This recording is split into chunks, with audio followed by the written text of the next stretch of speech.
Hello students, welcome back. Previously, we defined and studied exponential functions. An exponential function with base a is defined as a to the x power, and a has to be always positive, strictly positive. And defining this function for arbitrary real number x was really tricky issue, but in the end, we end up with these kind of graphs. When a is greater than 1 here, when a is less than 1 there, and they're symmetric, of course, based upon the reciprocal, a versus 1 over a versus 1 over a versus 1 over a, etc. And here are some properties, common properties that you have to remember. And there goes the grand summary of everything. Remember all those? Now let's pay attention to one more thing here, the steepness. Let's look at these in particular. A value 3, green, a value 2, red, a value 3/2 or 1.5, that's blue, and 3 is bigger than 2, 2 is bigger than 3/2, so this is green is growing fastest, and then followed by red and then blue. And those kind of things are visualized as a steepness. Especially pay attention to this y-intercept 0, 1. And here the green graph is the steepest, followed by the red, and then blue is the least steep of all those. Do you see those? So that depends upon the size of a. And then here, when a is less than 1, then the steepness or the slope is negative. They're all going down. Do you see those? Now pay attention to these. Green, steepest, red, next, blue, next. And then if you have something like 10 to the x power, it's going to be even steeper. And let's consider a special case called the natural exponential function, defined for a mysterious irrational number e, 2.718 something something. There's no end and no repeating pattern. It's just an irrational number, and we call it the Euler number. If I select your a value as this number, then we get a special function e to the x power, and this is what we call the natural exponential function. Why is this so important? Because this is kind of like a Goldilocks function, a function that is just right. The steepness or the slope at the y-intercept 0, 1 is 1 precisely. Not too steep, not too flat, just right. Let's go back to these pictures. Green, too steep, red, too flat, blue, even flatter. So somewhere in between 2 and 3, there's something that is just right, the Goldilocks function. And that is the natural exponential function, a special case where a value, the base, is 2.718 something something, no end, no repeating pattern. It's an irrational number called Euler number, and in this particular case, the natural exponential function behaves the best because of the steepness, the slope at the y-intercept, and that's the most important type of exponential functions out there. Depending upon the a value, we have very different types of functions, a lot of different types, but this one by far is the most important because it's just right. This number e is called the natural base or Euler number, Aaron for some people. Most of the time, people just call it e. By the way, there are some further properties of this e, but they're all using some calculus terminologies. Okay, what's so special about these? Well, The real reason for the importance of the natural exponential functions will be discussed in calculus, but to a certain degree, we're going to discuss those in section 3 of this notebook, and then that's going to be carried over to the next week and the next week. But for now, let's look at those briefly in terms of some graphs. And here's an example. Here are two examples rather. Plot the graph and find all intercepts. Okay, you can pick up your calculator and plot it. In this case, what do you have? Plot x e to the x power minus e to the x power, and let's plot it from, I don't know, -5 to 5. And that's a graph, and what do you see? Nothing much. This growth is so dominating, you really can't see anything. So let's come back to a little bit smaller. It's 5 to about 3. Okay, do you see something? Gets further down. Okay, all right. We have one x-intercept here and one y-intercept there. Looks like x-intercept, x equals to 1, and y-intercept, y equals to -1. And are we 100% certain? Well, we have to prove those algebraically. Alright, finding out on y-intercept is easy. All you have to do is plug in x equal to 0, right? So plug in x equal to 0.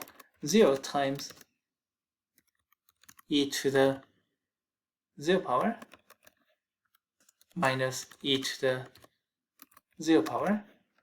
And what is it? E to the 0 power is 1, but we don't need that. 0 times something, so that's 0 clearly. And then e to the 0 power is actually 1, so we get -1. And do we see y-intercept -1 right here? Okay, great.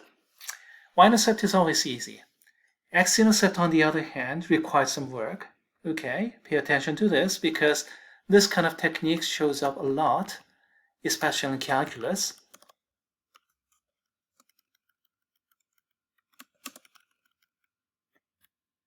And you have to set y equal to 0, so the function value equal to 0, and then we have to solve this equation. But this equation looks very, very intimidating.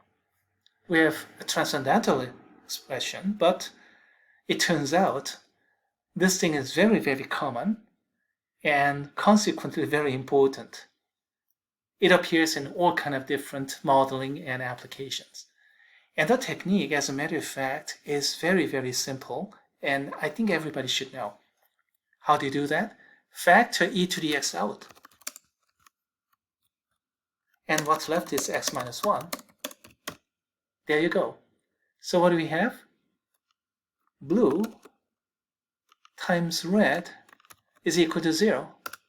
So one of them has to be 0.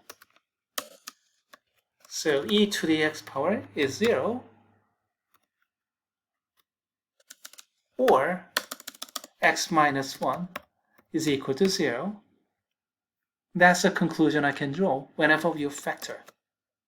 But then again, e to the x power is never 0. Let me show you the graph. E to the x power, not this. Graph of e to the x power. No, not this. Yeah. Asymptotically get closer and closer and closer, but it'll never actually hit 0. And that's the same for everything, actually. Range is strictly greater than 0. These graphs asymptotically gets closer and closer and closer to the x-axis, but they do not actually hit the x-axis. So exponential is never 0. So this is never true. So only this one matters. So we have x is equal to 1. And then, of course, you can check out x equals to 1 right here. Does it make sense? So you can factor out, and whenever you have exponential, just cross it out. And that kind of thing applies for all exponential functions, but natural exponential functions appear the most often, and especially in calculus, that's the most convenient one. Let's see, do we have enough time for another problem like that? By the way, if you want solution here, you can open up, and then here's the graph, and then here's a solution. Okay, let's save some time. Here's a graph. It turns out we have this kind of graph, and this one clearly shows asymptotic behavior, so let's not worry about that because we are looking for intercepts only. We have x-intercept 0 and 2, and y-intercept 0 right here. Apparently, that's what we are going to get. Let's see, are we absolutely certain? Well, let's check those with algebraic operations. And the y-intercept, as usual, is easy. Just plug in x equals to 0. So copy and paste this thing, and then plug in x equal to 0. So that's 0, and that's 0, and multiply by 0, and that's 0. Why am I doing this? I'm multiplying by 0, so clearly it's all 0. So 0 times something, 2 times 0 times something, clearly we have 0. Okay. And then look at the graph again, y-intercept, yeah. X-intercept, on the other hand, is going to be trickier because you have to do this. You have to set y-coordinate or the function value equal to 0.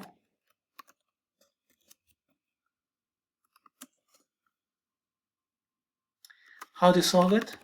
Factor e to exponential out, e to negative x out, and what's left is negative x squared plus 2x. Now, remember, exponential is never 0, so this one has to be 0.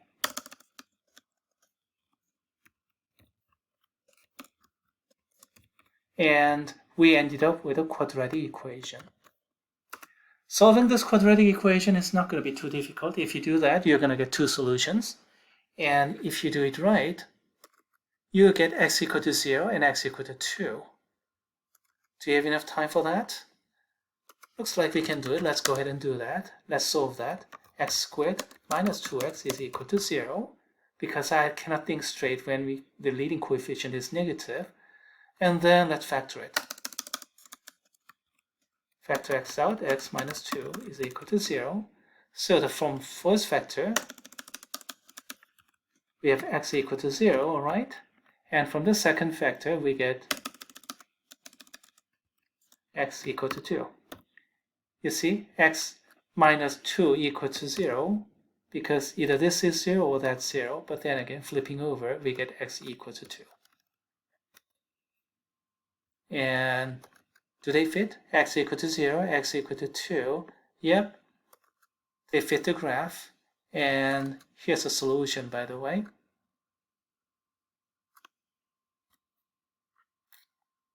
Factored, and the x equal to 0 or x equal to 2. There can be many other types of functions associated to natural exponential function when we just saw only two of them. But in any case, all those usual important things apply. Intercepts are always important. Asymptotic behavior are also important. Let's see here. In this example, toward negative infinity going down to 0, you can see that e to a negative infinity will go down to 0, so you're going to get 0 minus 0 there to the left. And here we get, no, not this graph. Here we have e to the negative x, so to the right hand side we have e to the negative infinity, so or 0. So we are looking at the asymptotic behavior here to the right. That's because e to the negative x there, e to the positive x there, so we have asymptote to the left.